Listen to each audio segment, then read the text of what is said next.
All right, and I'll share my screen and we will get started.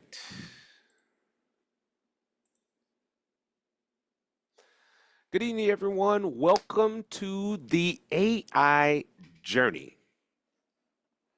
I'm Dwight Taylor. I'm one of the principals at Bezalel Consulting, and more specifically within under the umbrella of Bezalel Consulting, our AI legacy. Our AI legacy. So that's the brand under which we deliver AI solutions to our clients. And tonight we're going to be talking about this presentation, which we originally shared um, at Holy Convocation 2025. And for those of you who weren't there, or because the presentation got, we were sort of off schedule a little bit, and so I had to sort of run through some things. I'll show you what I did not show you during that presentation, and you can stop and answer questions or stop and ask questions as you hear me share some of the things that we're going to share. So, what are we talking about today? Well, we're going to talk about AI and its use in your life. We'll talk a little bit about its pervasiveness in society, just a little bit. And we're going to share some of the agentic tools that Apostle Darling and myself have created. And we hope that these tools will help make those in the network more productive. All right. They're not free tools because we have to pay for them, but we've priced them at a price point that we think is moderate, and uh, we're hoping that they will help you. Okay. And so we're going to run through some of those tools. All right. So when I say AI journey, what am I referring to? By show of hands, you can just put your hand up in Zoom or something like that. How many of you use AI every day or every other day, right? When you're doing something on the computer? Let me see a show of hands. Yeah. So I'm wondering if you all wouldn't mind sharing with me how you, in your regular day work, how you use AI. You can put your hand back up because I want to actually call on you. So leave your hand up. I saw those who. So Sandra, maybe you can start first. How do you? Oh, I think I made you the co-host, and I didn't mean to. I meant to make my wife the co-host. So Sandra, tell me how you use AI in your everyday work, if you will, or of just how do you use it regularly? Well, I use it as like items that I ordered online. Um, Wait, say that again. You als- use it as items that you. that I ordered online. Oh, and how do you use AI for the items that you order online? Um, well, if I have a question about an item that I purchased Okay, okay, and they correspond back to me through message. okay. All right, got it. Also, with my banking, I also can chat with someone back and forth about my accounts.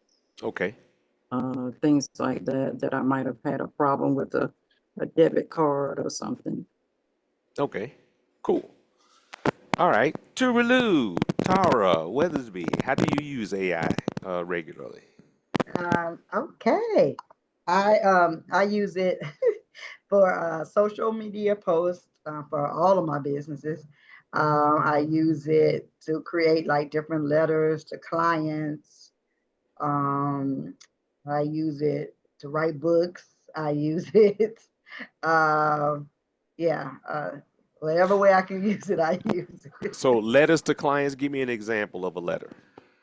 Like if it's a new client and I'm like doing a proposal, I'll have a whole thing like set up a proposal for an event, but so and so and so and so for this, Okay, this and that. Yeah. all Yeah. right, wonderful. Okay, David, how do you use AI? Um, so basically how I use AI, I'm either using it for um updating a resume or if I am trying to send a professional email. Mm-hmm. To make me sound a little smarter. Mm-hmm. um, and I also do it like if I have um, like I guess if I'm trying to write out a sentence or whatnot. But I usually use like ChatGPT and like for smaller stuff. Okay, tell me how you use it to update a resume. So like I would ask ChatGPT to um make my or first of all, I would take my particular title that I've done before Mm-hmm. and make it sound even better. Like I would tell ChatGPT to make it sound better as far as like my duties, my So you embellish yeah. your positions, basically. I was looking for a way to use that word, man. I'm just telling you. I'm glad I helped you out. That was just not good. Go ahead. um mostly yeah. So I would try to just make my position sound even better, than it really is. So I'm going to ask a couple more questions. Talk to me about how you do this practically. So let's say you're applying for a position that Hmm. is not a position that you've had before. How would you use ChatGPT specifically?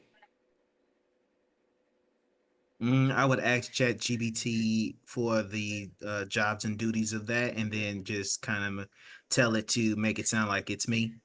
Okay. So are you okay? All right. Okay, so I'm But gonna but that's if I did that. okay, but do you provide ChatGPT with the job description, your resume?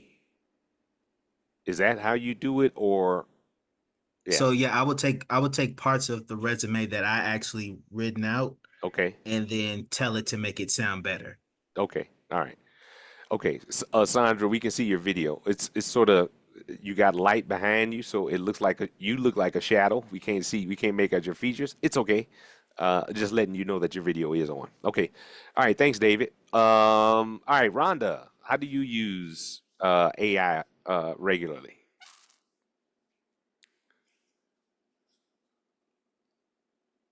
If you're talking, we can't hear you. I don't know if you're available to talk, but I was just talking. Oh my God. thank you. Hi. Okay. Hello, everyone. I use AI. It was a couple of times I had to return something, and they was giving me their company reasons why they could not accept a return. And of course, it was over the 30-day mark. And I sent the information to AI, and I asked AI for a prompt response to this. Uh, Email, and AI gave me a response, and I sent it to the company, and I went back and forth probably about two times with the AI response, and they returned my money, Oh, good. even though it was after the 30-day mark or the return date. I use it for So wait, I got a question. uh-huh. So even though you were beyond the return period according to their policy, are you Hmm. saying you asked AI to give you the justification for return of your money despite the policy? Yes, sir, and it did, and I put that exactly Great. in the description because I knew I was late, but I still wanted my money back.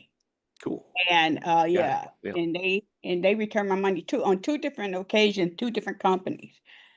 I also use it for the social media posting for the ministry. I change up some of the words here and there, but for the most part, I do use the information, and also for advertising when I want to, sell or promote a particular item at the salon, I will use it for that, and it give me the description, the dates, times, and what have you. So I do use it pretty often for the business as well as for the ministry. Oh, cool.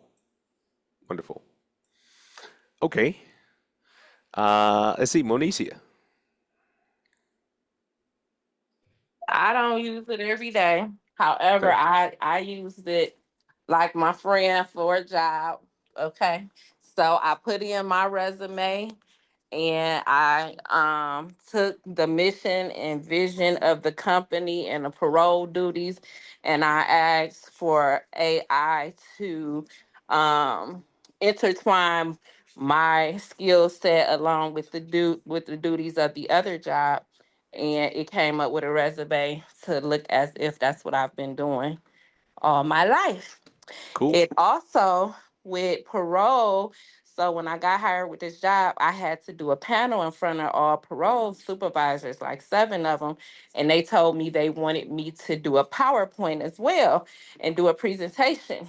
AI also created my presentation with the same prompts I used to create the resume. So the questions that they had me they asked me, I put that in Chat GPT as well. So I said, please touch on the mission and vision of Ohio Department of Youth Services parole, and also touch on my skill set as a social justice, professional, along with being a chaplain, and how I can be assistance and be a team player. So it wrote it from that approach. And let me tell you guys, they love my presentation. And guess who got the job on DCS? That's wonderful. So wait. So what did you use? What tool did you use while you were doing this? Were you using ChatGPT?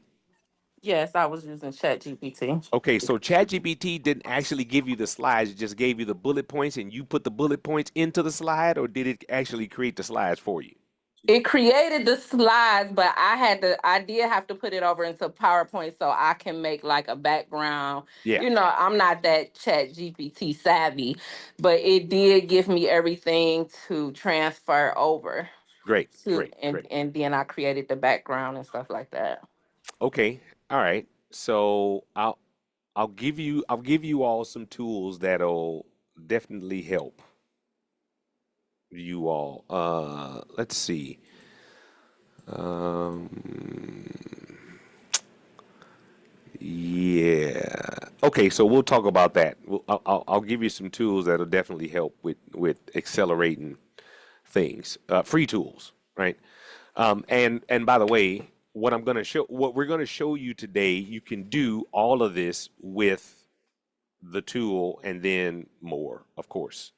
When I say tool, I'm talking about your personal assistant that we presented during Holy Convocation, and we're going to talk about it again tonight.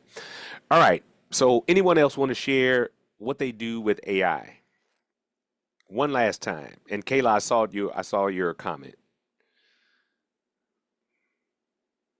Let me just say this before we get started with whatever I'm going to show you. You should think of AI as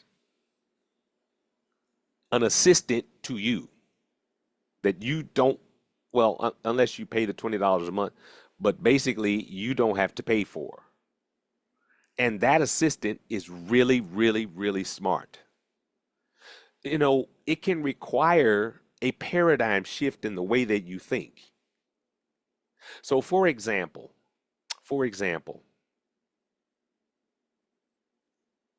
there's something you don't know how to do. Like, for example, let's say put together a profit and loss statement for your business.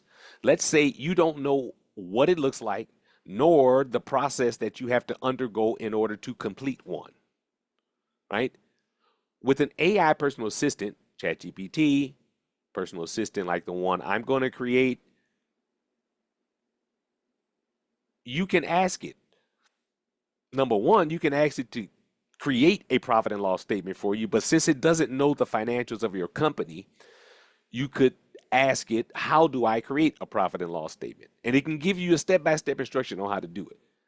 The quicker way is to just put together a profit and loss statement. Here are my financials. Here's how much money I brought in. Here's how much money I spent.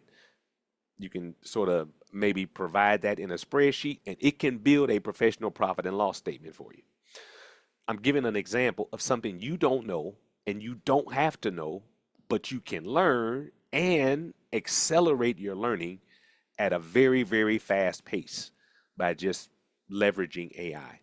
And so you should think about AI as a partner, a very smart partner that you can ask anytime you don't know something.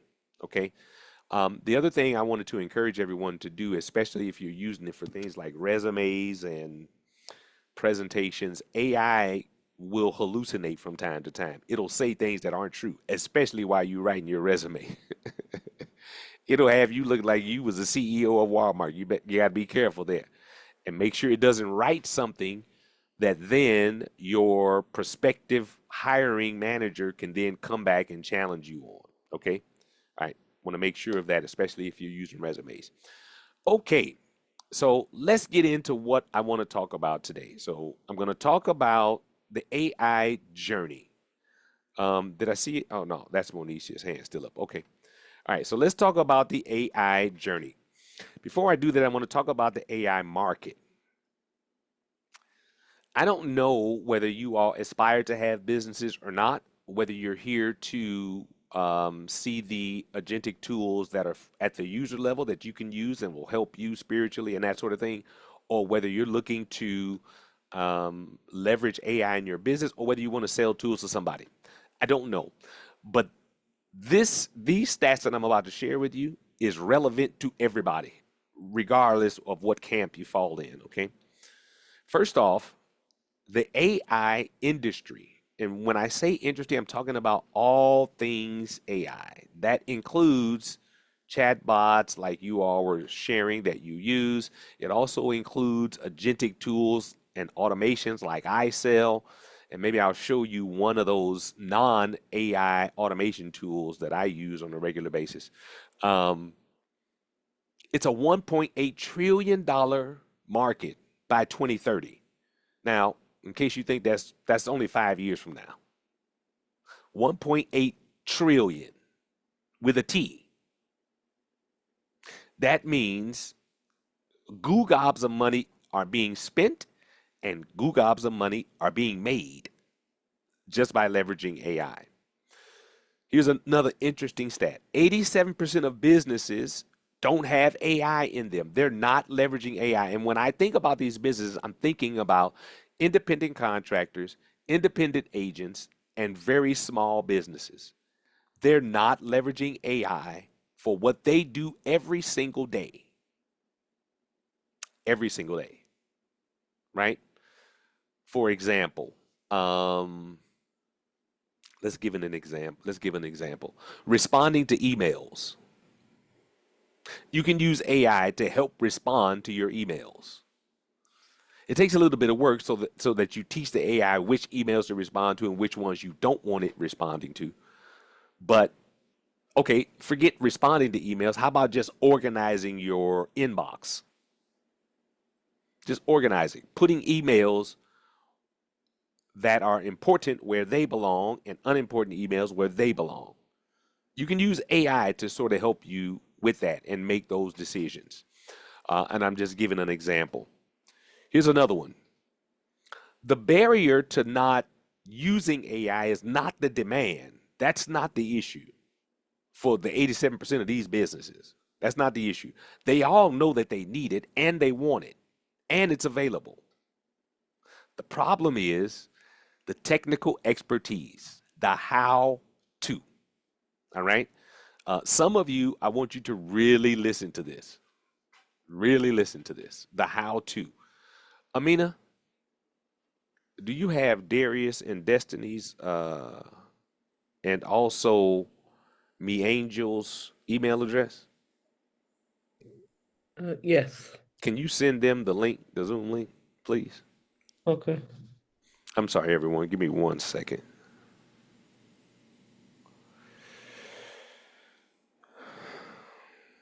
I have to edit this video. Shoot.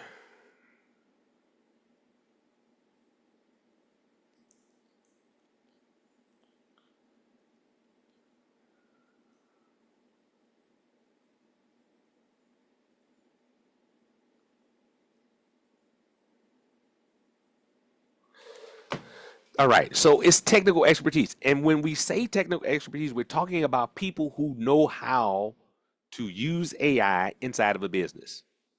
and make it valuable to the business, right? That's what we're talking about. Okay. So, okay, I'm going to say this. It says it's the lack of technical expertise, but I'm using the term technical loosely because technical could sound like to you, okay, I got to learn how to code and write code for AI. That's not what I mean by technical. I simply mean you need to know what the business does not know. That's what I mean by technical. And if you know what they don't know in using AI in their business, that makes you an expert. Okay? All right. And the question is, what if you could bridge the gap? Because that's what we looked at very quickly during convocation. We're going to look at it again today without writing code, right? So we're going to show you how it's possible for you to actually become that expert. Let me say this. One of the things that's going to take people by surprise, although they should be seeing signs of it everywhere. There's somebody who sent me a text or a voicemail earlier today, and the person said, evidently, this person's been watching some kind of conspiracy theory videos online and not really sure what's true and what's not. The person said, are we going to be here for the AI beast? That's the first question that the person asked. Are we going to be here? And I think in the context, this person is saying, you know, is the church going to be raptured before the AI beast goes full fledged and takes over the world and stops people from buying stuff? First question. And then I think, what was the second question? I don't forgot what the second question is. It was related. And so there are unknowns about AI and there are fears about AI. We should probably demystify that today. So if you have questions like that about AI, just unmute yourself and say, excuse me, I got a question, right? I'm talking about doomsday AI taking over, the iRobot movie, right? Where Will Smith is fighting a league of robots who is trying to take over the city, right? If you have concerns about that, let's talk about it. So these are some stats to be mindful of. And then here's what we're going to talk about. We're going to talk about the AI story, right? AI is not coming. It's been here for a long time and it's fully fledged here now, in case you haven't recognized it. And earlier, Sandra shared with us that if she buys a product, she may ask questions about the product. Most of what she described is chat botting or using a chat bot, right? Or a chat assistant, right? And so you go to a website in the lower right hand corner has this little bubble thing. Sometimes it's a smiley face or whatever, and you can talk with people over that. That's a chat support bot, okay? That actually sometimes is automated, is responding to you in an automated way, but sometimes there's actually people behind it. And so that's chatting. But then there's also AI that is more intelligent, right? Like a research assistant that researches, I don't know, rocket science, right? That you want to learn. And then there is AI that actually makes decisions based on a given set of circumstances and inputs, right? And so AI is here. Today, we're going to talk about three specific areas: users of AI, people who use AI in their work for productivity, and then people who build and sell AI solutions, right? There's basically three categories of AI users across the board, right? And these are the three categories. And so you'll discover where you fit as we go along. Whether you want personal productivity, a six figure agency where six or seven figures, right, where you're making either hundreds of thousands a year or maybe even a month or millions a year. We're going to talk about some opportunities. Okay. All right. By the end of the presentation, you should know where you are on the AI journey. And I'm defining that journey as users, workers, or agencies. And when I say agencies, I mean you leverage it in your business, and because you leverage it in your business, you know how to actually sell these solutions to other businesses that you engage with. And quite frankly, Whether you're a business owner or not, if you've learned a way to leverage AI that you can sell to people, that's a plus, right? And if you tell somebody about it, they'll probably look to you if you gave them the idea as the expert on how they can leverage it. So it's sort of a natural progression when you're in this environment. So I'm going to run through some slides really quickly, and then we'll take a look at some software. Basically, in the user toolkit, there's some benefits of using AI yourself. And because we offer a user toolkit, I'm going to talk about the things that we offer, okay? First off, there are things that you spend time doing in your day that AI can do in minutes. You may spend hours daily doing it, but AI can do it for you in minutes if you just knew how. Um, Most people who leverage AI for any type of productivity, they're paying for that AI because the free AI is just, it runs out of um, availability, right? Usage is limited. And of course, you could imagine there are millions and billions of people using these tools. So they do what's called throttling the free version of the tool. And what that means is you can chat, chat, chat, chat, chat, and they'll tell you based on your account, you got to come back tomorrow. So you have a couple of options, right? You can open up a new account with a new email address. Nobody likes doing that. Or you can just wait and come back tomorrow. Or you can pay, right? If you pay $20 a month, um, you can chat with a little bit more capacity, right? But that means that, okay, I have to do that for ChatGPT, but what if I want to use a service that's not ChatGPT? I think a couple of you may have mentioned some other services. I think well, maybe I mentioned it, Mid Journey, things that create images, things that create audio, and things that create actual presentations. Monicia mentioned that she used ChatGPT, but she had to copy and paste the information from ChatGPT, the bullet points, into an actual presentation where she can then format the background and things of that nature. Well, there are services that will actually do the full PowerPoint for you with the styling and all of that automatically for you, right? But that's a different service than ChatGPT. And ChatGPT does not do that, right? It doesn't actually give you a PowerPoint at the end of the day, right? And so people are spending money, and sometimes a lot of money. People like me, we spend a lot of money, right? Um, and what if you could have these tools under your belt for less than the price of a Netflix subscription, which I don't even know how much it costs these days. I don't even look. I think my kids just kind of use my Netflix and just hope that I never figure out that they're not paying for it. Yeah, too much. Yeah, you're right. So with the user toolkit, here's what you get. And by the way, the user toolkit is a product that we offer. I'll tell you how much it costs at the end. Don't worry. All right. We'll talk about that at the end. Here's what you get if you actually get the user toolkit. You'll get a personal assistant. That's ChatGPT. All right.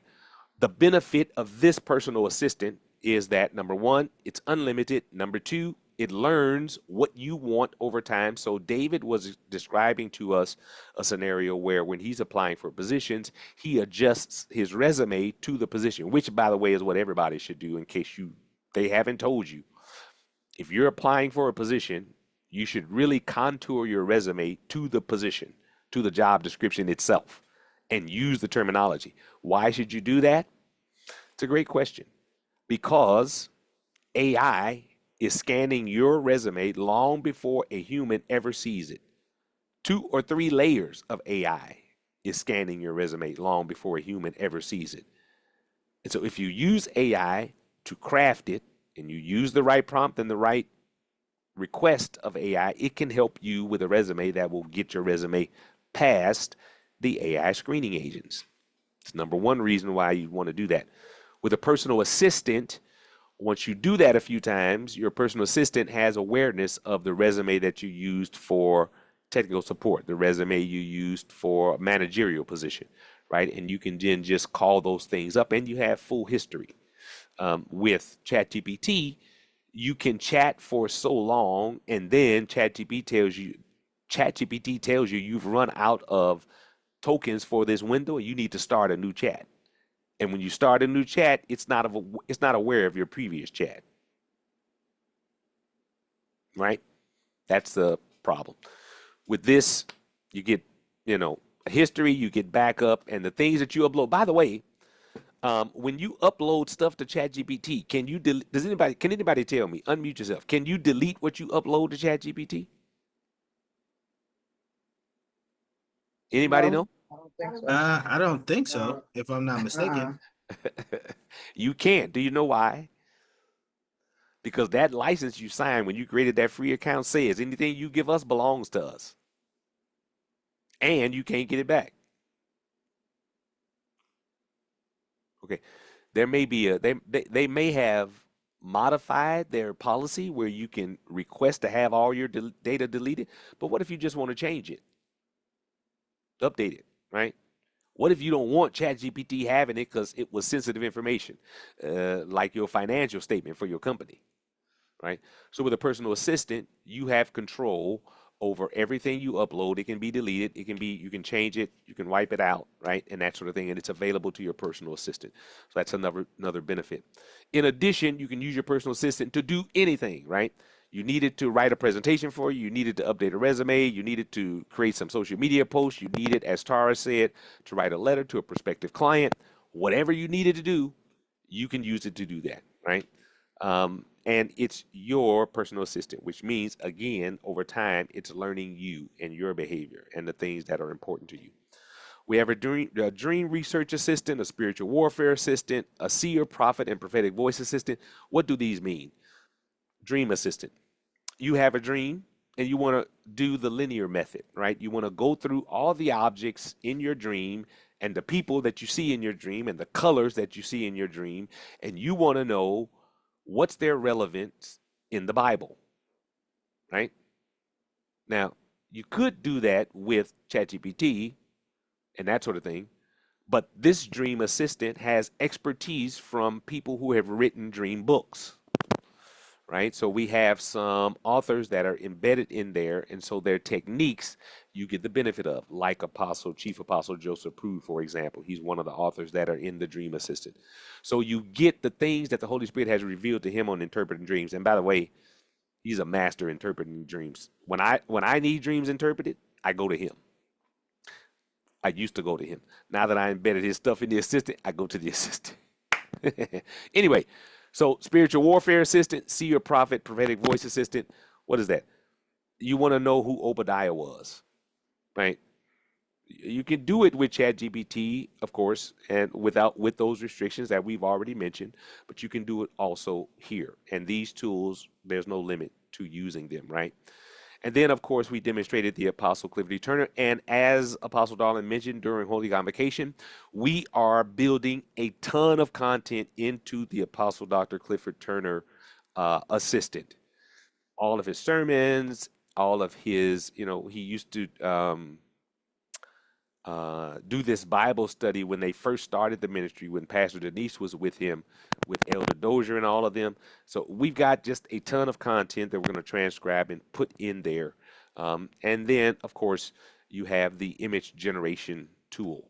Um, yes, you can use the free tools like Dolly, or you can pay for Midjourney and use that.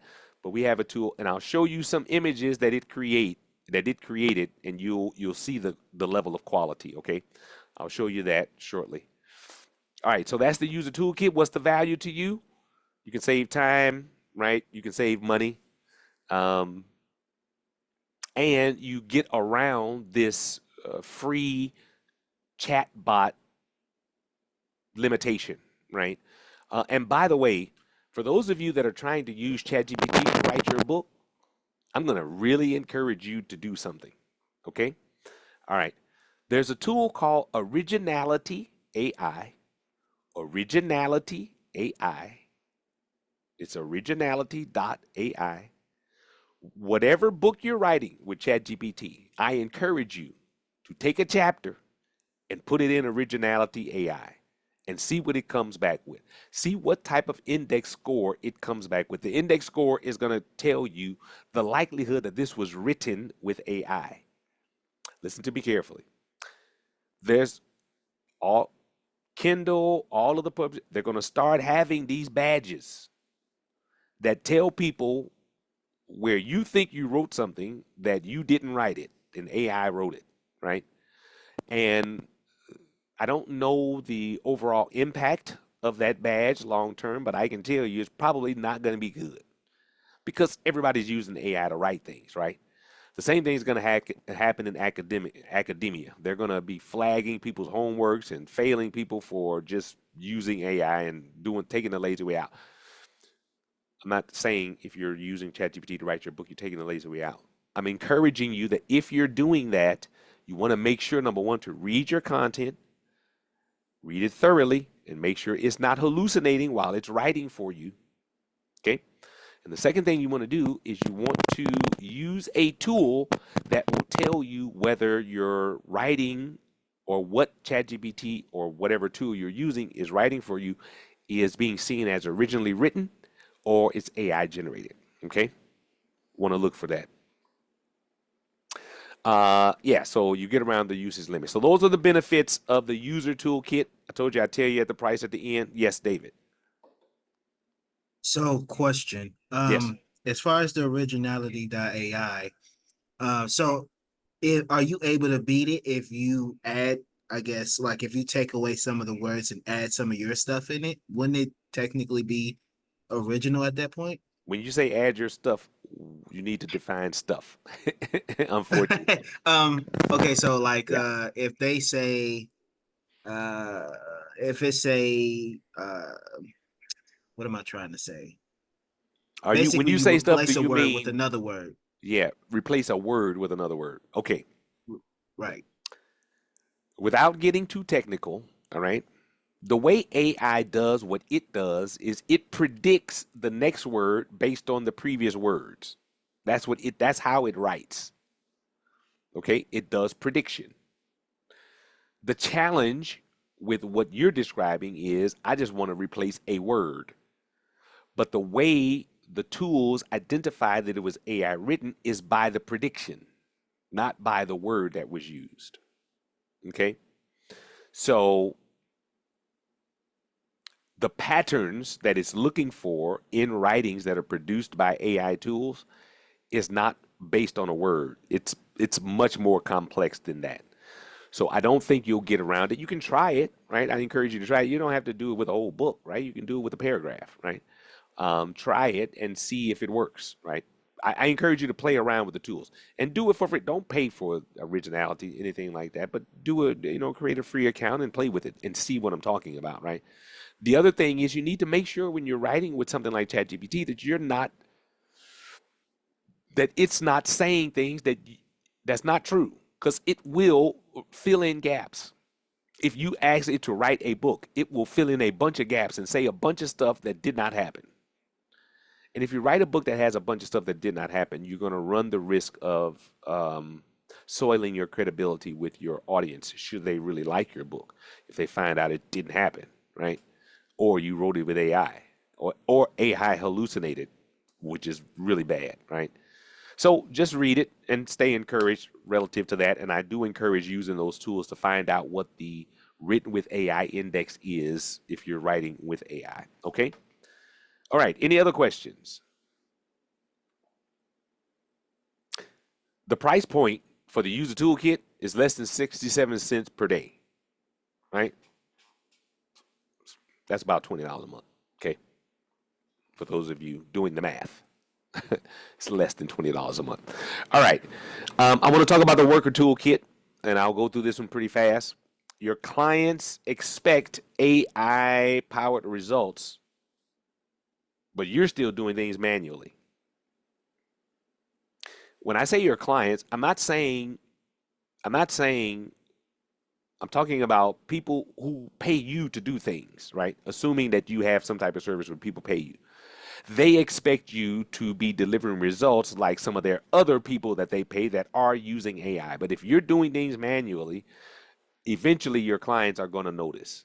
I just It's not, we're not here just quite yet. We're not there yet, but it's going to happen.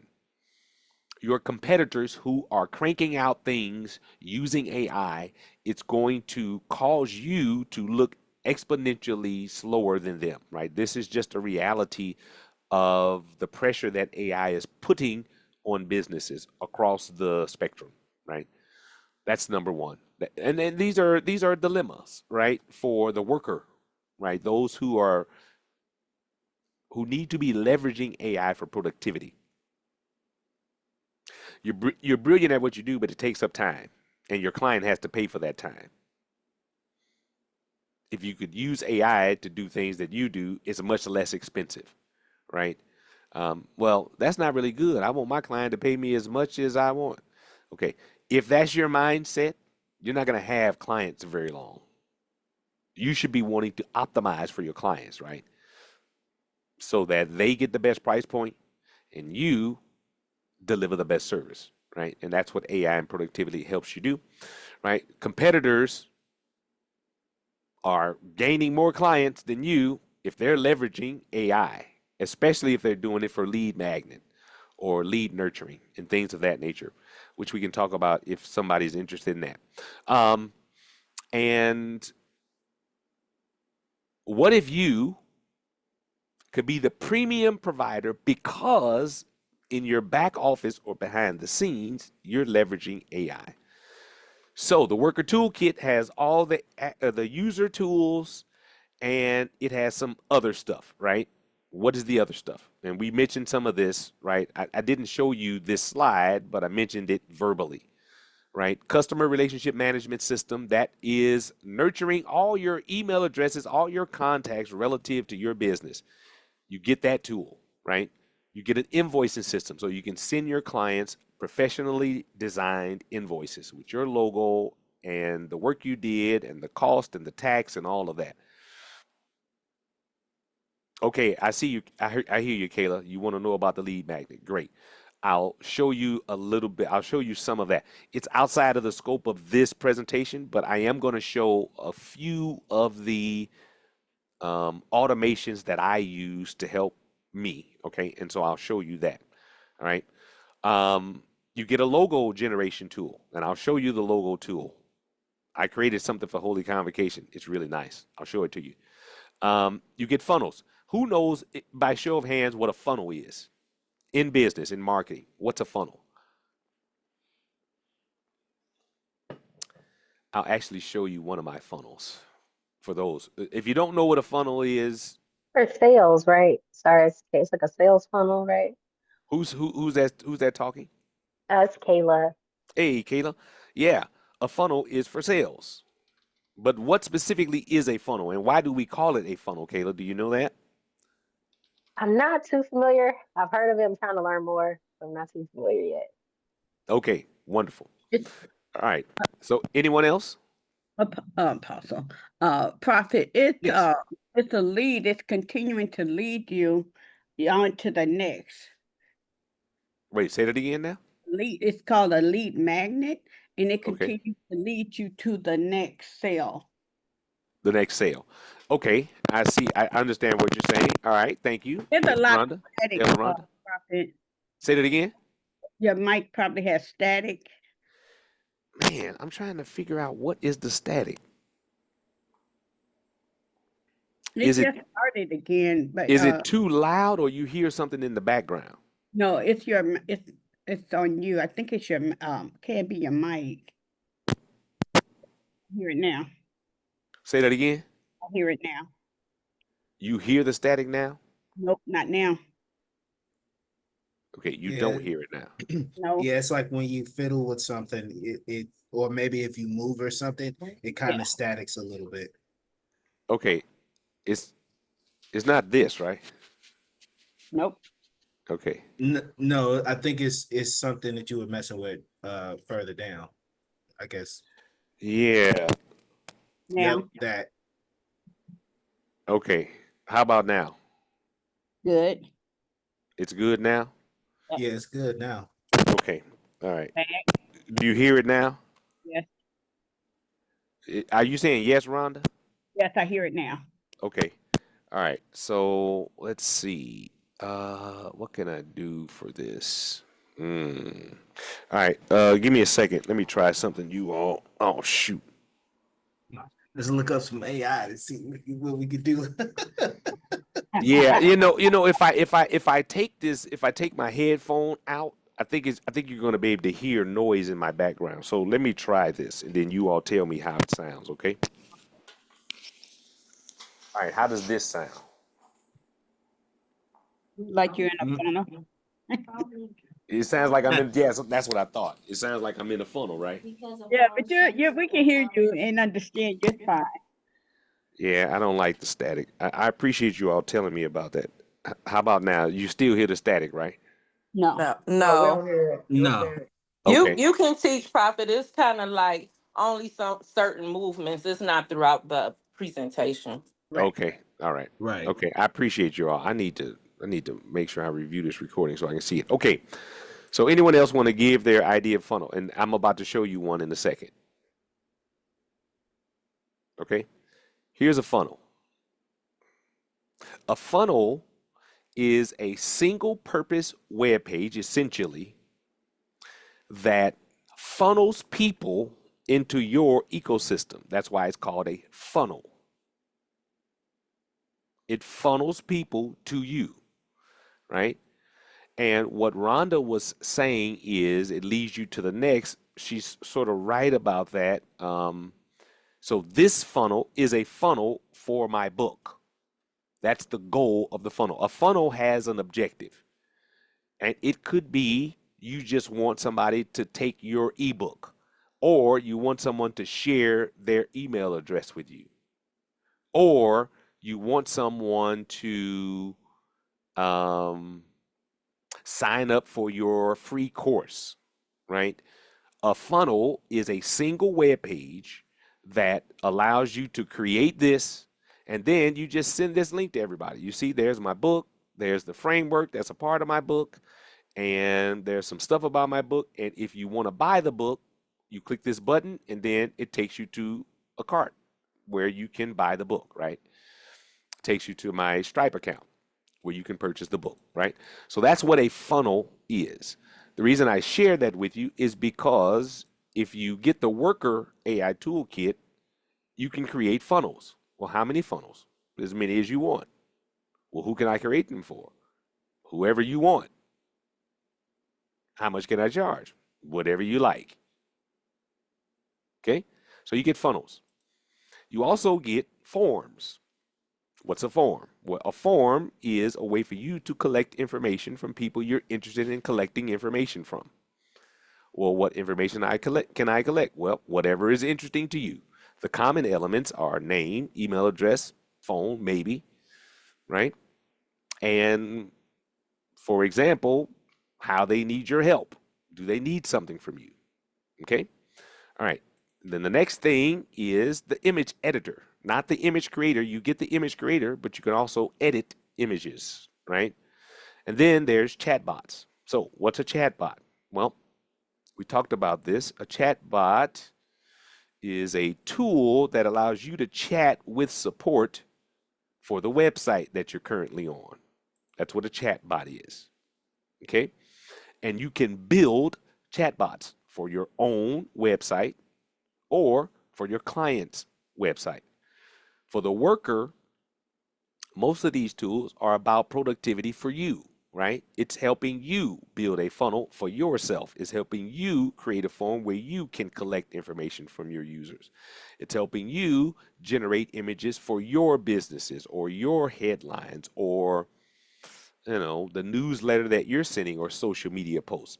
It's helping you collect client information in your customer relationship management system that you can then invoice your clients with, right? So it's these are productivity tools for you if you have a business or if you're an independent contractor, for example.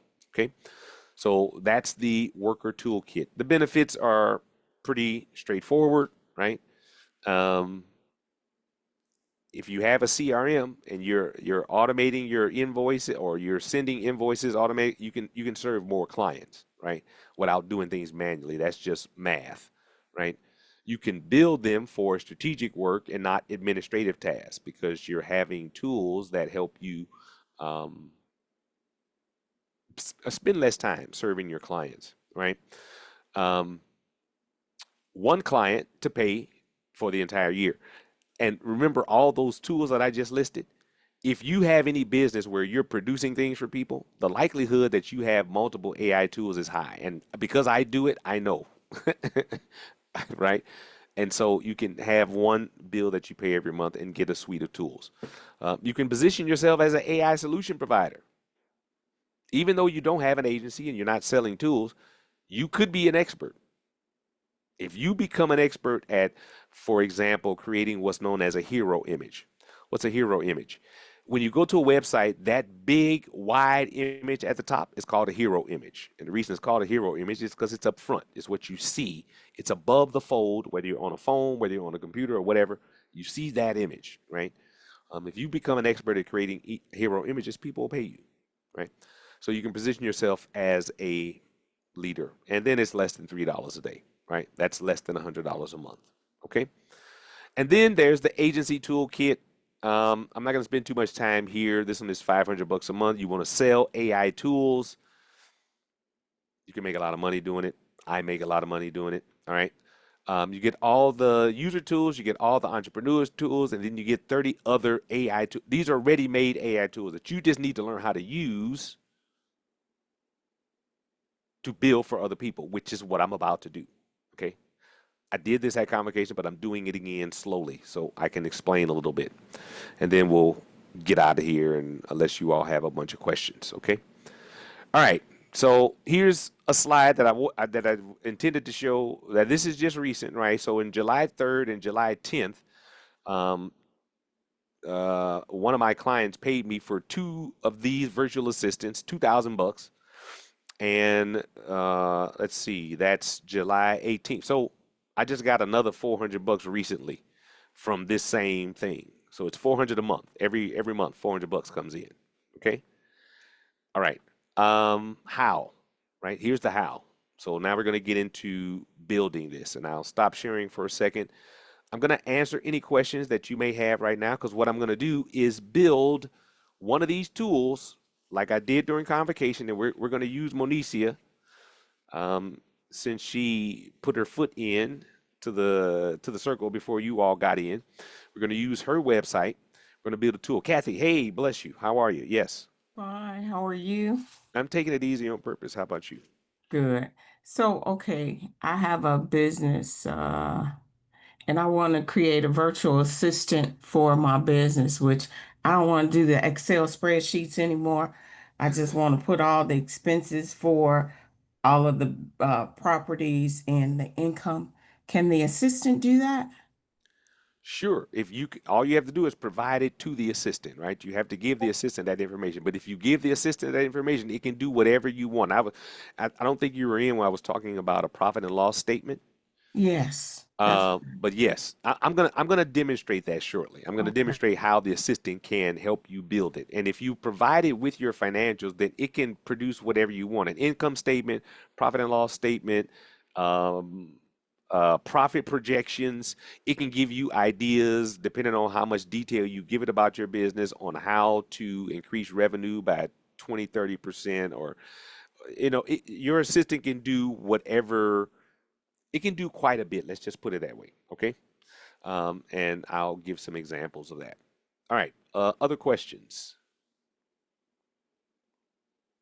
Other questions? Let's see. Am I there?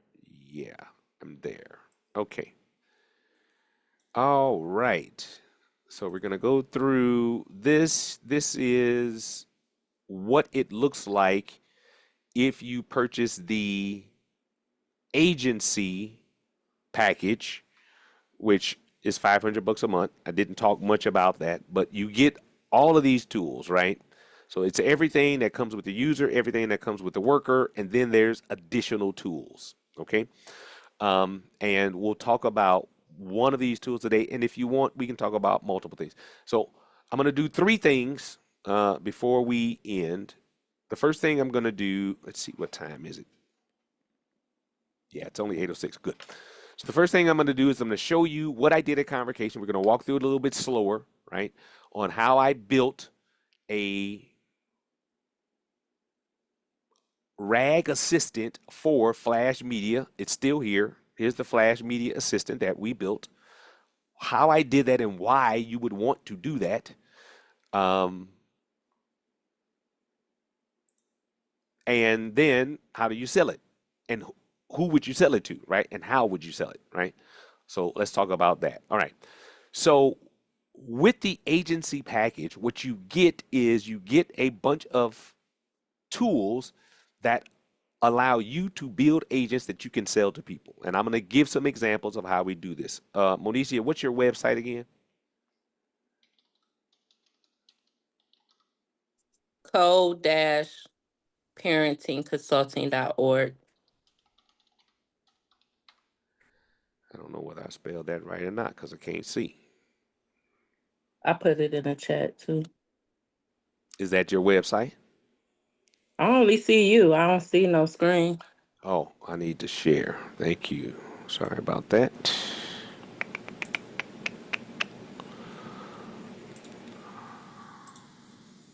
There we go.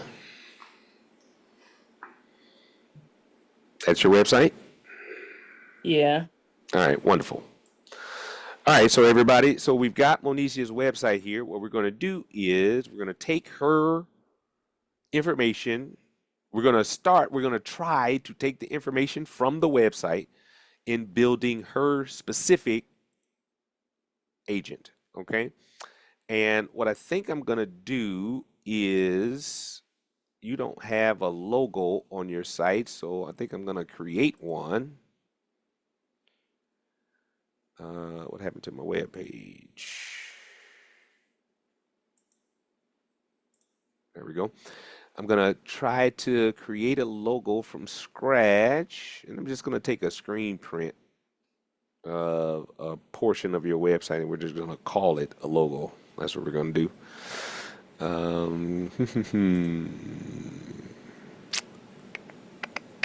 Oh, there we go.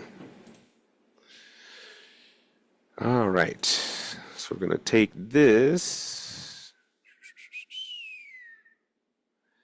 and we'll call that your logo. Yeah.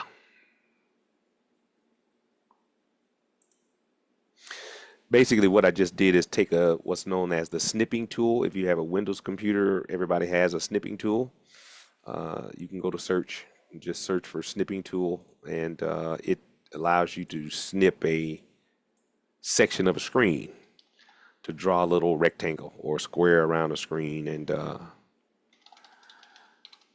yeah, allows you to do that. And I'm going to use that for the agent that we're going to create. Okay. So there we go. I'm going to use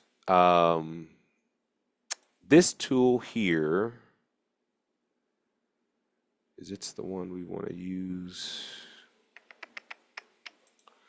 No, that's the app builder. Oh, there we go. We're going to use virtual assistant. But before we do that, anytime you create a RAG assistant, the RAG assistant has two pieces. It has the database on the back end, which is where your uploaded files go. And then it has the chat bot on the front end, which is what users interact with. And so we're going to create the two parts. The first thing I'm going to do is create the knowledge base.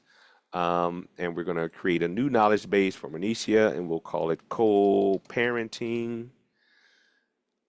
Yeah, we'll create that. So that's created. And inside of the knowledge base, we're going to give Monicia's website, because what we want the knowledge base to do is to go and read the website, right? That's what we want the knowledge base to do. So inside the knowledge base, you can put different types of information. What is a knowledge base, Prophet Dwight? You're going too fast. A knowledge base is basically a storage repository. Think of it as a big box with all of your papers in it, right? That your assistant can read and has access to, right? Why would I want my assistant to have access? Well, Kathy just asked us a question, which is, I want my assistant to help me with financials, but I need to tell it my business financials. The knowledge base is where you put those business financials. All right. Now, if anybody has a question about that, just unmute yourself and let us know what your question is. So I'm going to go to the URL section of co-parenting's knowledge base, and I'm just going to paste in that URL. That's it. When I do that, the knowledge base is going to start processing that URL. And basically what it's doing is trying to scrape information that has been added to the website. And it's going to take that information and add it to the co-parenting knowledge base. And we'll be able to verify that. We'll be able to verify how well Monicia built out her website in a second. We'll see what it tells us, right? But you can also upload documents from the website. While it's doing this, I'm going to go to the website. I think it's almost done. Yeah, it's done. So let's see if there are any documents here. Let's see, schedule a consultation. She's got some links here about. Let's see what the about page is about. Okay, that's Monicia. I'm going to take this information right here.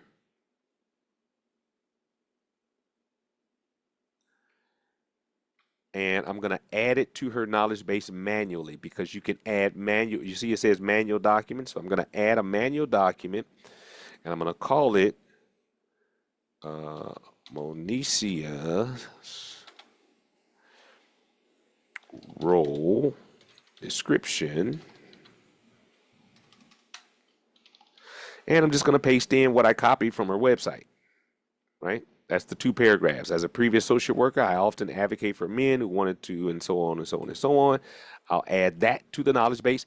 Now, the knowledge base has information about Monicia's role description, and it has information about the website. Okay, this is just the knowledge base at this moment. Okay, and again, the reason it's taking so long to save is because what a knowledge base does is it reads information. Right? It processes the information that you're adding into the knowledge base. So that's why you see it processing things. I don't know, did that document get saved? It doesn't look like it got saved. Let's see.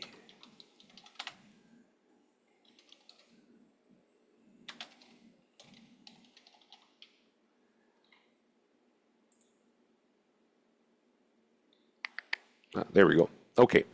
And so you see now you can view this document, right? And we're thinking about ChatGPT. When you upload documents, we can edit the document, right? So as Monicia role grows, or as her description of herself grows, or as she wants to present herself in a certain way, she can come and update her knowledge base, right? This is really critical in terms of a RAG assistant that learns over time, right? Kathy suggested financial statements, but financial statements change from year to year, from quarter to quarter, right? So you need a way to be able to update that information. All right, so her knowledge base is there. You can see the knowledge base has 2 documents. It says documents, but one of them we know is a website. So we're going to go back, and then we're going to create her specific agent, right? We're going to create, and it's called a personality in the tool, but we're going to create a new personality, and we're going to call it co-parenting virtual assistant. And we'll give it a description. Let's see, the description. This description appears in the app, in your app's description when people look at the app in the app store, right? Or when they look at your app. So this is not relative to the functionality of the app itself, right? This is just what people see.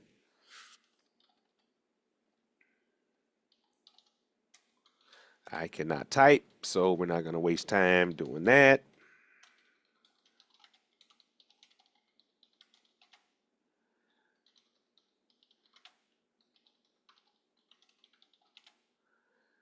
Co-parenting consulting. All right. Not going to waste time. All right. All right, and then we'll find that logo that we downloaded. I think I put it in downloads. Oh, there we go. Now it's not going to look very good, right? Because it's not an ideal logo, but you get the point, right? If you had a logo that was a square logo, it'd be ideal to use it there. And I'm going to use, now this is the instruction for the assistant. So I'm going to use AI to help me write the description for what this virtual assistant is going to do. Okay. All right. And so I'm going to use a service called Claude. I could use ChatGPT, it'd be the same thing. I have a virtual AI assistant that specializes in answering questions about my company, which is co-parentingconsulting.org. It's the dash in between the co. Is that right? Yeah. Okay. I need a detailed prompt to instruct the virtual assistant to answer whatever the user needs, but also to specialize in my company. That's all I'm going to say for right now. And let's see the prompt it gives us. And we're going to use that as the prompt. And by the way, what I'm really trying to demonstrate here is, mind you, I haven't written any code. All I'm doing is filling out fields and uploading information that a client or someone who you're creating this agent for is giving you. That's all I'm doing. That's it. I haven't done anything else, right? I haven't done anything that requires any specialized skill other than know how to type. And we have clearly demonstrated that I don't even know how to do that. I can't type, literally, right? Okay, so I'm going to paste that into my instruction set. And it takes everything that was in there. I didn't even read it. I don't even know what it says, right? I would recommend reading it if you're creating a system for a client. And then we choose our knowledge base. Now we can see our knowledge base here is co-parenting, right? All right. So we've got our knowledge base, we've got our instruction set, we've got our logo, we've got a description, and we've got the name of this new virtual assistant that we just created. We filled out 1, 2, 3, 4, 5, 6 fields. That's it. I don't want it generating images, so I'm going to turn that on. Disable image generation. And essentially, we're going to let it reason with us. Okay? All right. And we're going to create it. Right? And once it shows up in the list, we'll go back and let's play with it. Right? Let's play with it. Here's our assistant there. Let's see if it's in our list here.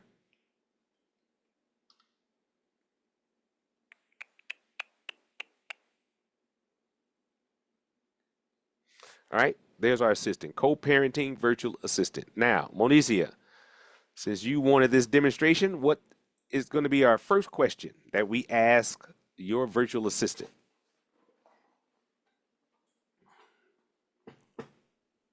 I don't know.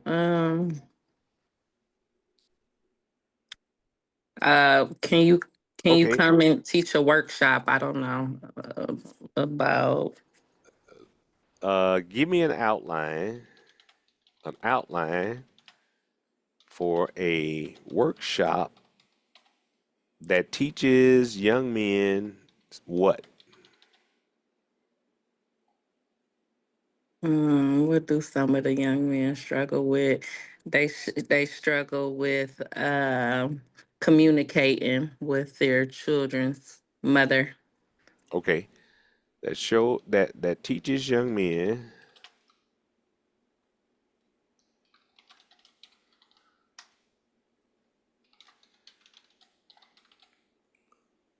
their parents. How about that?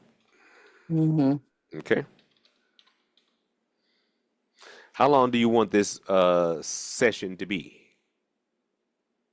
An hour, 30 minutes? We'll do, yeah, an hour.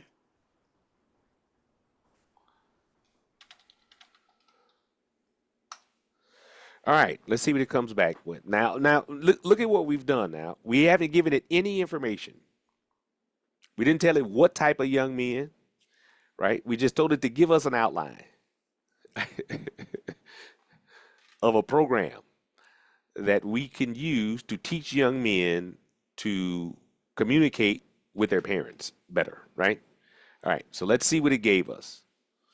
On our workshop outline, bridging the gap, effective communication between young men and their parents. Objective, equip young men with practical skills to express feelings, listen actively, and foster respectful dialogue with their parents. Welcome, workshop 5 minutes. Purpose, build rapport, set expectations. Activity. Now, this is your instruction outline, right? This is not necessarily everything you put on the slide, right? Your slide may say welcome, right? But what they're telling you is, facilitator, you greet them, brief review of the agenda and learning objectives, and then material slide or handout with session outline. If you wanted to give something out there, recommending that you do that. Then you do an icebreaker, a 2-word check-in. This is a recommendation, right? Ease nerves and surface communication habits. Oh, so what they're saying is you do an exercise that gets people involved, but you need to be analyzing how people choose to communicate. Do they talk low? Are they loud when they talk? Right? Do you all still hear that static? No. Okay. So each participant pairs up, and so I'm not going to read through all of this, right? Here's there's a 7-step outline. You want me to send you this, Monishi? Do you really want this? I'll take it. It's funny. Take All right. everything on the table. All right. I'll send it to you later. All right. Let's see. Teach me what an income statement is.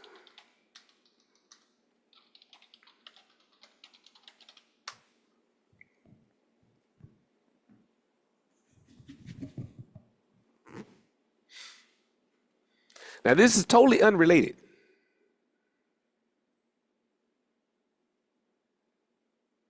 Oh, you see that? Now, remember, we gave it a prompt, right? I didn't read the prompt, but evidently the prompt is sticking with co-parenting journey, which is what the website focuses on, because I did say I wanted to be an expert in our website, right? So evidently the instructions that we gave it is not allowing it to answer accounting questions. So we can, of course, adjust it, right? We can adjust that agent or that instruction set so it can answer our accounting questions. So if we go back into the assistant, we can edit it and we can find where it's telling the assistant not to answer questions. Let's see, you're a specialized virtual assistant. Let's see, vision, core services we offer. Oh, chaplaincy services. Oh, look at that. Advocacy, reentry support. So did it get this from your website? Yeah. Okay, well, that's good. All right, your communication skills, key messages to reinforce, response guidelines. When users ask about services, provide detailed information about the share struggles when user. All right, I'm looking for the guidelines, topics. Oh, okay, let's put in accounting. So I'm going to add a topic.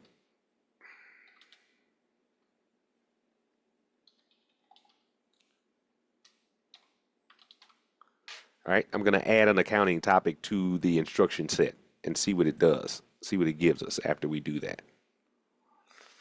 All right.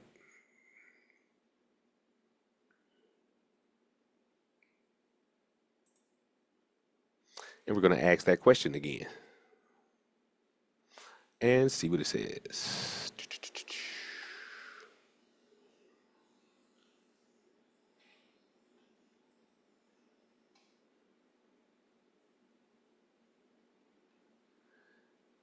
Okay, so it did give an answer, but I'm going to ask the question again. Okay. Let's ask it again after we changed our instructions. And remember, this type of AI assistant, it learns over time. You see what it does now? So now it answers, right? So what is an income statement? The income statement, it didn't give me the response that is outside of my bounds and give me some general statement. Now it's answering my question just based on that one addition, right?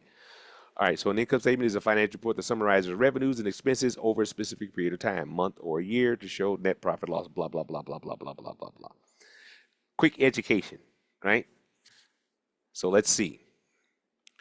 Build a sample income statement that I can copy and paste into Microsoft Excel. All right, and then I'll I'll show you some other things that I do with technology. I'll show you what it looks like, and then we'll get out of here. So there's an income statement, and it said I can copy and paste this into Excel. So let's do that.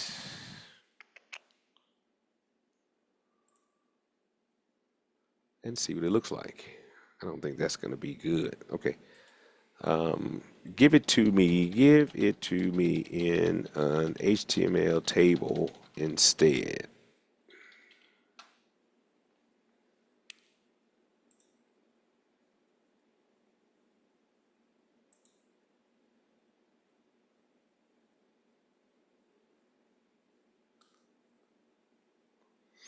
And by the way, I'm gonna wrap this up as I show you two different things. Oh, did you give me my table? I don't think you gave me my table. All right, let's copy and paste that. I'll show you two productivity things that I do. It did not. Okay.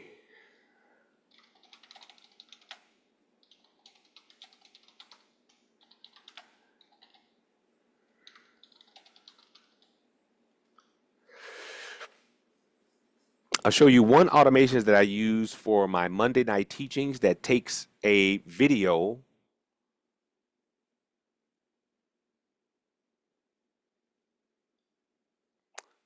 Oh, that's what you're doing. Okay. All right. That's not doing what I needed to do. That takes a video and then produces a bunch of content from it. Okay. And this is an automation that could be very helpful for pastors and people who regularly produce video content like I do. This, by the way, is called a comma separated set of values. You can see what it says. It's item and amount, and then it says salary, revenue, something, something, something, and all of this, and then it says net income is 2,000. It's basically giving you a comma separated list, or this is what's known as a CSV. For those of you who are not familiar with it, don't worry. Here, I'll show you what I'm going to do with it. What we do is we just copy that. I'm going to create a new file. We'll paste it in there, and then I'm just going to save this file.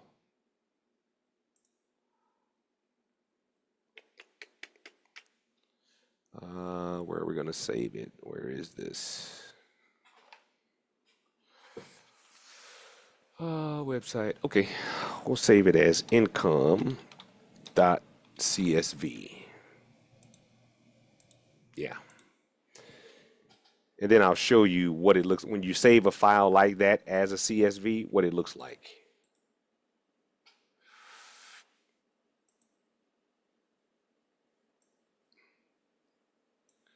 Okay, so you're not going to be able to see this, I don't think. Yeah, maybe you can see that, right? So here's the file right here, income.csv. And if I double click it, you'll see what it does when it opens up. I'll pull it over for you. So that thing that we saw on the screen that the AI gave me, this is what it looks like, right? If it's in Microsoft Excel. And so basically, this is an income statement. right? It's how much you paid in salary, how much income, how much total revenue, rent, blah, all your expenses, and then at the end, how much income did you make? That's basically an income statement. So your virtual assistant, number one, has taught you what an income statement is, given you an example of an income statement, and basically you could take that Excel spreadsheet, put your own numbers in, and you have an income statement, right? You basically have an income statement for your business. All right. Um, Time is winding down, so let me do this example, show you this. The reason I'm really doing this is to try to encourage those of you who are not leveraging AI to understand the importance of AI and to begin to use it in your life, right? Um, that's really what I'm encouraging you to do. So let's see, I've got a page here and I'll blow it up just a little bit. You're not going to be able to read in this, so don't even think about trying to read it. I'm going to show you, tell you what it does in a second, right? So every time I do a video, and here's one of my videos, I'm just going to open it up so you can see which video. Stop Satan's Thoughts. This automation, every time I record a video in YouTube, it takes the video that I recorded and it creates all of this stuff. So it creates a transcript, it creates quotes from the video.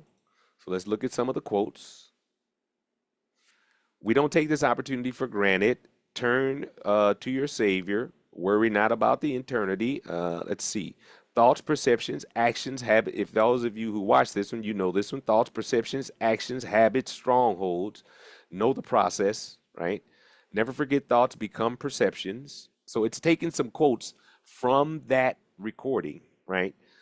It creates a blog, it creates a discussion guide, it creates a podcast, it creates a quiz, and it creates chapters of the actual videos that I then go and put in the video to make it more accessible for those who watch the video after. And this is all done automatically. Okay? It's all done automatically, right? The same type of system I have for content listing. So this system right here automatically grabs real estate leads from a system online.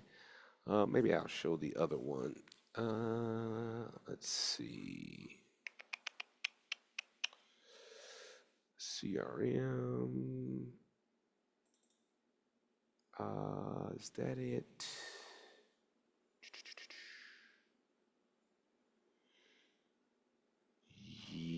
No, that's not it.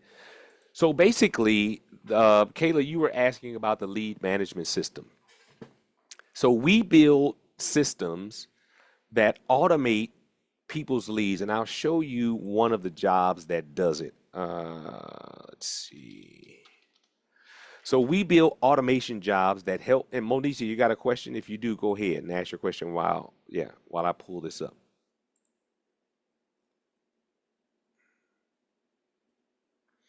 And then we'll end with I'll show you how, if you're interested in using some of these tools, I'll show you how to purchase them, okay? What about you said you did something for real estate leads? What about investment leads? Do it help with like if you want to learn like investments, what to invest in and what not to Okay, do so or let's, something like that? let me share a couple things. So first off, let me share what a lead is. So a lead is you using some type of system to acquire a contact information for somebody that you want to present your product to. That's what a lead is. So a lead would, for example, be my email address, right?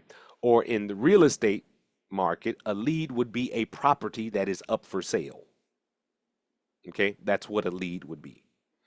Okay, and so in order to generate a lead, there are different ways you can do that, different ways to generate a lead. And I build systems that that help businesses generate leads. And I'll give it. I'm going to show you one of these in a. Let's see.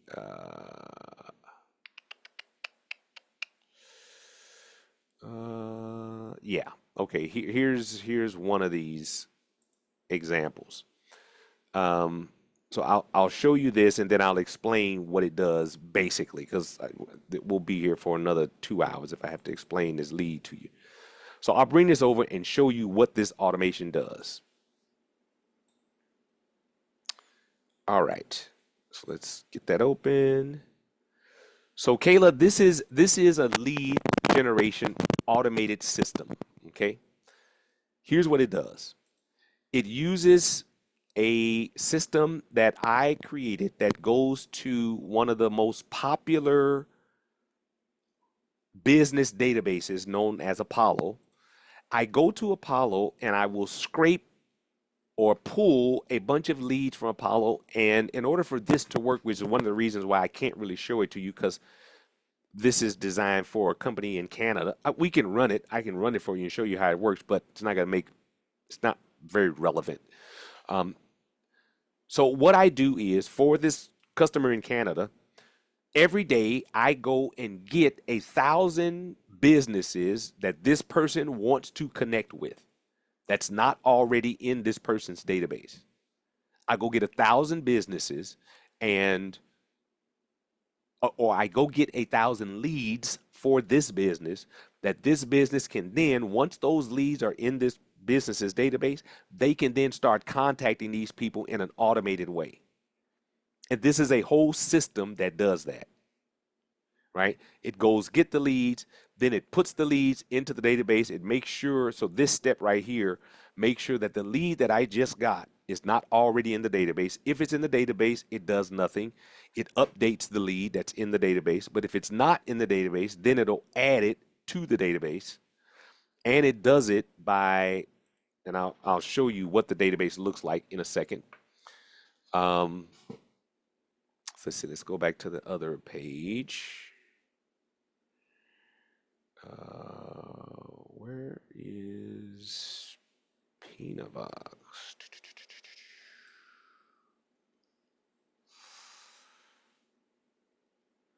Trading, real estate, content. No. No, that's not the one I want.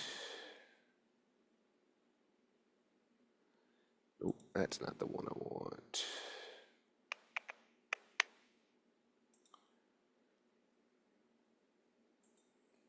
Where is it?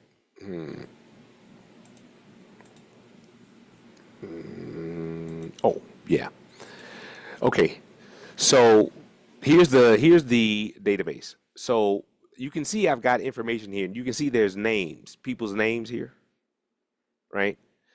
So what this what this product does is scrape leads from a system that is a reputable lead database, and then it puts that information into a database, and then from the database, from that list of names that you just saw, I got to get off that screen because you can't really show real email addresses in YouTube videos when you're recording. It'll take your video down.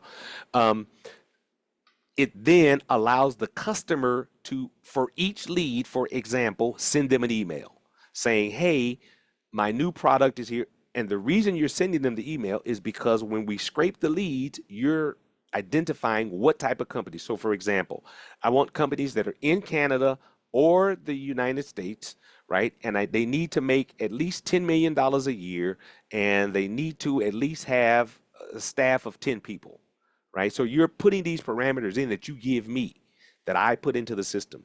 And then we scrape these leads every day. And this is an automated system that just reaches out to people. So for example, if it was real estate, right, you're looking for people who have their homes, who put their homes for sale themselves, right? Let's say that's the group of people that you want. Well, I would go find homes that are selling from some of the popular systems online that list those properties, and then put that information into your database so that you can then contact the sellers who are selling put their market, I don't know what they call it. There's a term for it that Tara could probably give us when people put their homes up for sale themselves. And you just want to be able to reach out to them because oh, go ahead, Tara. What were you going to Yeah, say? for sale by owner. Yeah, for sale by owner. That's what it's called, right? So let's say Tara she wants to reach out to a whole bunch of for sale by owners. Well, how do you identify them? Well, that's what lead magnets do. That's what we do when we automate systems. And part of this is also AI. So you'll see this last step here, this step right here where my mouse is over. This step is using Gemini AI to write a specific note to the lead that I'm looking at. So in other words, I pulled information, I pulled their LinkedIn profile, I pulled their website, I pulled their profile on social media, and now I'm going to write them a message that is specific to them, right? And I use AI for that. So this is a combination of both AI and automation. Now, I'm going to stop here because I done just shared a whole bunch of stuff that I'm probably is confusing a lot of people and taking a lot of people down a rabbit hole. Did you see the benefit of the agent that I just created for Monicia's business? I'm going to answer your question in a second, Monicia, about investing. With the agency package, you actually have the ability to build agents for your clients. Okay.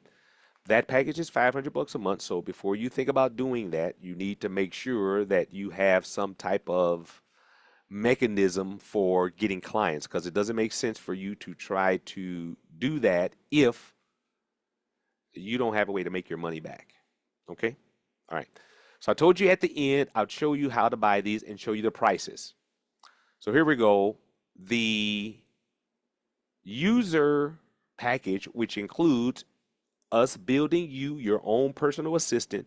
And then you get the dreams, you get the seers, prophets, and prophetic voices. You get the spiritual warfare assistant. You get the Apostle Turner assistant, and you get the image creator. You get all of that for $19.99 a month, right? And how do you do that? I'm going to put this link in the chat. You go to ourailegacy.com. And there's a link. There's 3 packages on the website, which I'm going to show you in a second. Here they are, Path to Success. This one is for the book writing software, which I didn't cover today, right? Here's the AI user solution. Here's the worker solution, and this is the white label solution. If you click these, it'll go right to the Stripe account. All right, so you can buy it for $19.99. When you do that, it automatically sets your account up, and you'll get an email about your account, and you'll be able to log in and see your assistants right there. Now, because each one of you, we have to create your assistant. If you buy one of these packages, your personal assistant won't be created until within 24 hours because we have to create that with your information, right? So we have to reach out to you to find out what information you want to be loaded into the knowledge base. If you want to use a logo and things of that nature, right? We need to engage with you for that. But all the other tools will be available in the suite as you log in. And once again, this is ourailegacy.com. Let me suggest something before any one of you buy any of this, right? If you know that you want it, okay, go ahead and buy. But I recommend that if you're interested, send me an email, let me know you're interested so that we can have a conversation over email before you purchase, right? We don't want anyone that's unsatisfied with the service. We don't want anyone that's buying something they expected to get something and they're not getting what they wanted. And by the way, if you buy the $19.99 and you want your personal assistant not to be for you, but you want it to be for your business, that's totally fine. Just like we built for Monicia, right? Totally fine. You could do it that way. We're okay with that. But if you have questions, make sure you send me an email. And the email, I'll put that in the chat as well. It's just contact@bezalelconsulting.com. That's the place where you should send the email.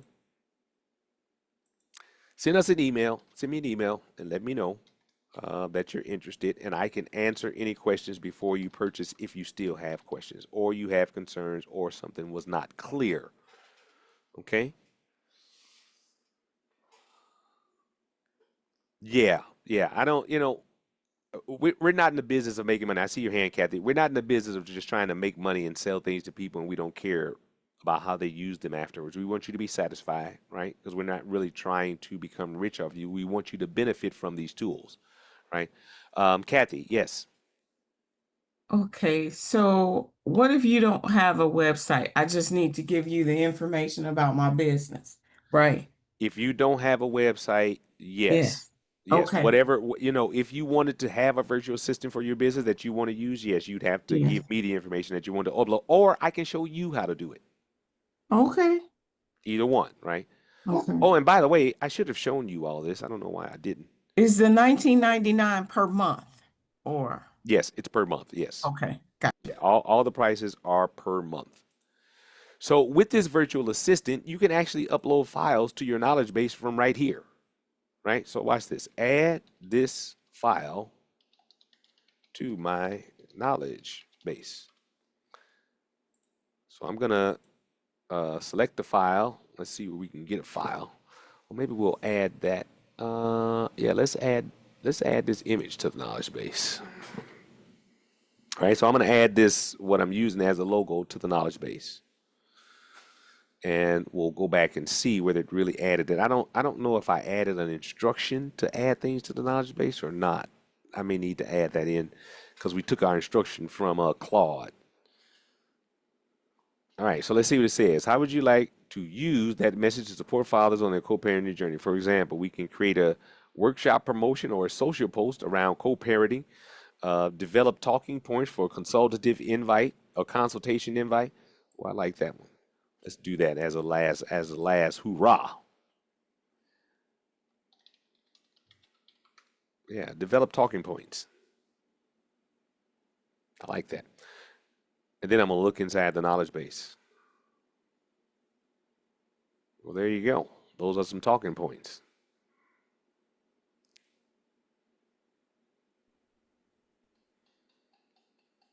This is really good. Anyway, let's look at the knowledge base and see where they uploaded that image. Go ahead, Tara. What's your question?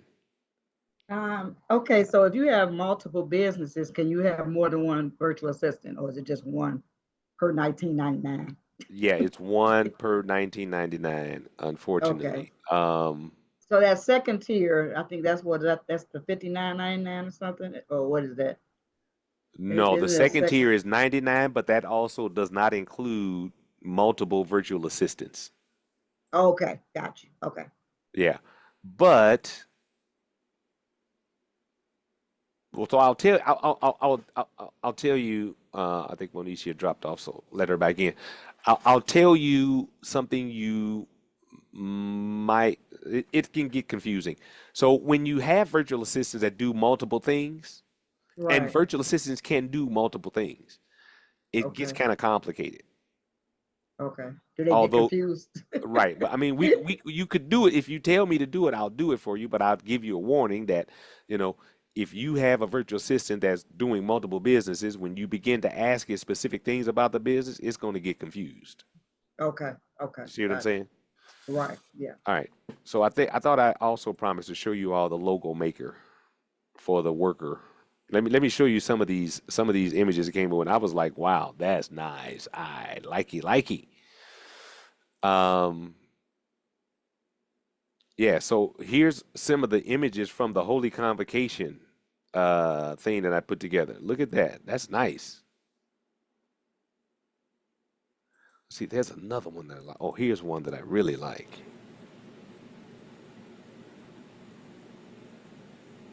It didn't spell convocation right, but yeah, we'll have to get that. Why look so mean? Why does the lion look mean? Yeah.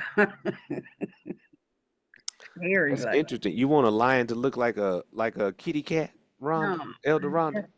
No. It's a lion. You want to be smiling? That is an interesting point though. You want the lion to be smiling? No, Rhonda, have just you ever seen a smiling lion? I seen Gentle Lions, not smiling. Gentle Lions. I get you. I'm with you. I just threw something in there, right? Yeah, I think I've created some other things too. Yeah. Anyway, so that's a idea. That's an example of what the Lord. And I just threw this in there, right? 17th annual convocation yeah. earlier today as I was about to come into the meeting. Okay, Kathy. Yes, you still got your hand up? Yes.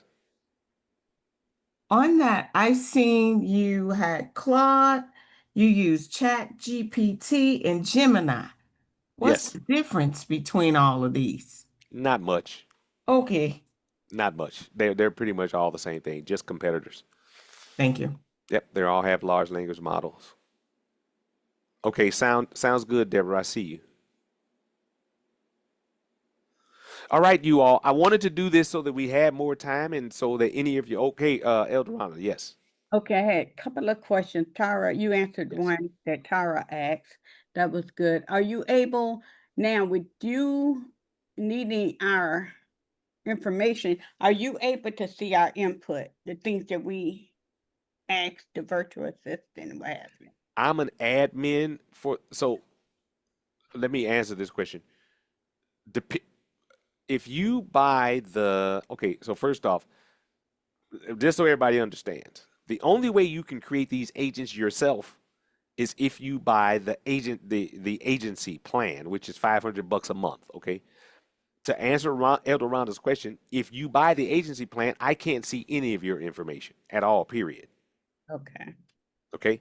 In order for if you buy the 19.99 or the 99.99, and by the way, the image that I uploaded was not added to the knowledge base. It's because I have not added that functionality, right? When you buy the 19.99, you actually get your knowledge base. So you can upload stuff to your knowledge base yourself. You can add the URLs, the files, and all of that. So the knowledge base is something that comes with all the packages Okay. and your virtual assistant. So you'll get the knowledge base and your personal virtual assistant, which we build for you, right? Uh-huh. But then you can, to your point, Eldoronda, add in the documents yourself. And do we have access to your account? No, we don't know your password and we don't have access to your account. Okay. Not that I have anything to hide, of course, but yeah, that was Well, just it's privacy. I mean, this is sensitive information. So, yeah, okay. we don't Okay. have access to your. Once you set your account up, we don't know that information. Okay. The Yeah, next and last question is, can this replace Chat sure. GPT? Your Okay. personal assistant can replace that. That's the whole point. Yes, absolutely. Oh, okay. Yeah. Cool. That's It's it. it's it's actually if you really want the workings behind it, it's actually chat plus all your personal stuff that you upload, Okay. which chat does not have. And by the way, you should not give to chat. Okay. Got it. If you give So I your personal information that you know they own it, you can't get it back. Like, I didn't put any personal information in there, thank God, because Yeah, I don't. didn't know that. Okay. It's a whole bunch of people that are doing it. Inside of businesses, they're doing it, giving away the businesses stuff. It's going to be a hot mess once they find out. Tara, yes. Okay, quick question. So when you said that it's chat plus what you put in there, when you create the one from Anicia and it didn't give you the income statement, then it should have been able to, right? Because Wait. When you say it didn't give me the income statement, no, no, no, no. remember it was saying, oh, was it because it was restricted to only Yeah, those things that she had? no. She it doesn't know anything about her finances. It gave No, us I'm the income. saying, remember when you asked them about the income statement and it wouldn't give it because it was restricted to Oh, certain. did you miss the part where we fixed it? Yeah, that's what I'm saying. So I mean, so we have to make sure that we don't have it restricted where we can get all the information that we want. Right. Okay, so let me answer this question. Take a little moment to answer. Remember Okay. what we did in building this sample thing. This is not actually something Monisha is going to use. I built this as a sample so you can see how easy it is to build, right? Okay. And we got the Okay. prompt from Claude, but I didn't even read the prompt. You should read the Okay. prompt. And when we create personal agents for you, we wouldn't do what you just saw me do. Okay. All right. All right, I just wanted to make sure because when you said it should have everything, I was like, well, I it did do. that to suggest to you, without you knowing how to program or build agents, it's just that easy for you to do it yourself. That's what I'm trying to demonstrate here. Right. Okay. Not Okay. to suggest that that's how we would do it for your actual personal assistant. We wouldn't Right. restrict it, right? Because one of the things I said in the presentation is that you can do just about everything with your personal assistant, so there's no restrictions. Okay. Okay. Just like, okay, I shouldn't say there are no restrictions. There are some restrictions. You can't do porn with your assistant, right? You can't do Right. cursing and uh, there's restrictions there with all large language models. But outside of that, your personal assistant will be able to do whatever you need it to do. Okay. All Okay? right. Thank you. Hopefully, I hope that helps. Yeah, Yes, it does. Thank you. wonderful. All right. Any other questions?